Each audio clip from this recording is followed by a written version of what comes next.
Hey guys! Good afternoon! Welcome back to our YouTube channel. So today is Sunday. So kanina nagsimba si Alon. So ayan, inaantok siya.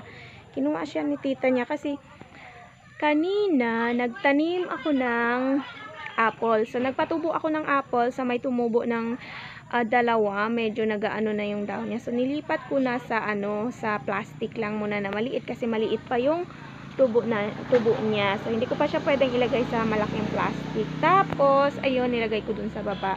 So, dalawa yun. Tapos, yung mga durian ko, ayun, tumubo na sila. So, yung napatubo kong durian, so, hindi ko siya maano. Kasi, yung nilagay ko lang sa plastic is 4. Tapos, isang rambutan. So, itanim ko yun sa lupa nila Angelo, sa lugar ng papa niya. So, kasi may lupa sila doon na ayaw yun ibenta ng papa niya. So, mabuti naman.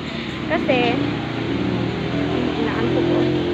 So, pagtaniman ko na lang siya ng prutas para para balang araw, yung mga batang ito pag lumaki, so meron silang pipitasin. So, alam nila yun na sa nanay nila yun, di ba? So, nanay nila yung nagtanim doon. So, kaya inaano ko na lang siya na So, ayan, nandito kami sa labas, nakaupo.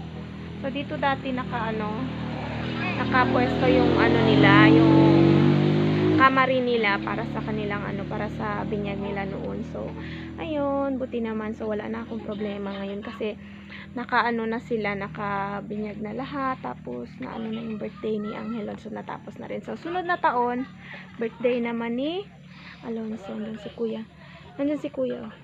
Ayan. Yan yung namin, kapatid namin na lalaki. So kumukuha siya ng marang. So, dalhin niya yan dun sa kanila. So, marami nakuha niya. Tanim niya ni nanay ngayon na abutan na na niya. Napipitas na niya, napapakinabangan na niya, natikman na niya yung tanim niya. Sobrang tamis. Yan yung marang dito sa Mindanao. So, sa ibang lugar, hindi nila alam yan. Kasi, nung nasa Manila kami, hindi talaga nila alam yung ibig sabihin ng marang. And, also nga pala, thank you sa regalo sa ninang niya. Ayan, super cute.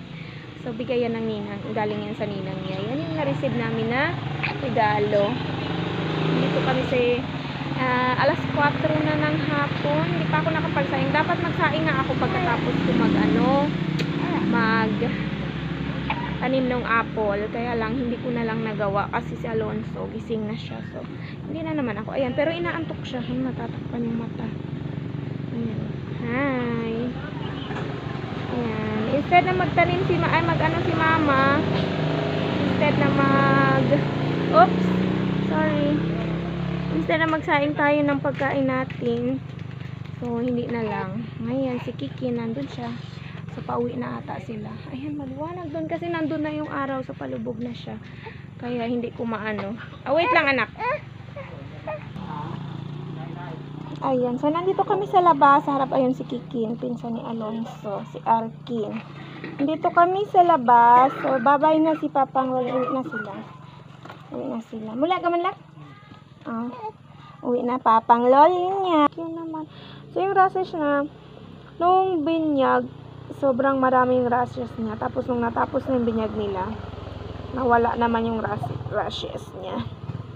Aray. Ayun. Te? Karne, mako. Na kanangairan na.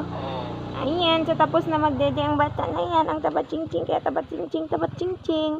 Magduyan na yan, ha? Duyan ka na, ha? Mag-sleep ka na again. Magkagat ng mosquito dito, sa kilay niya.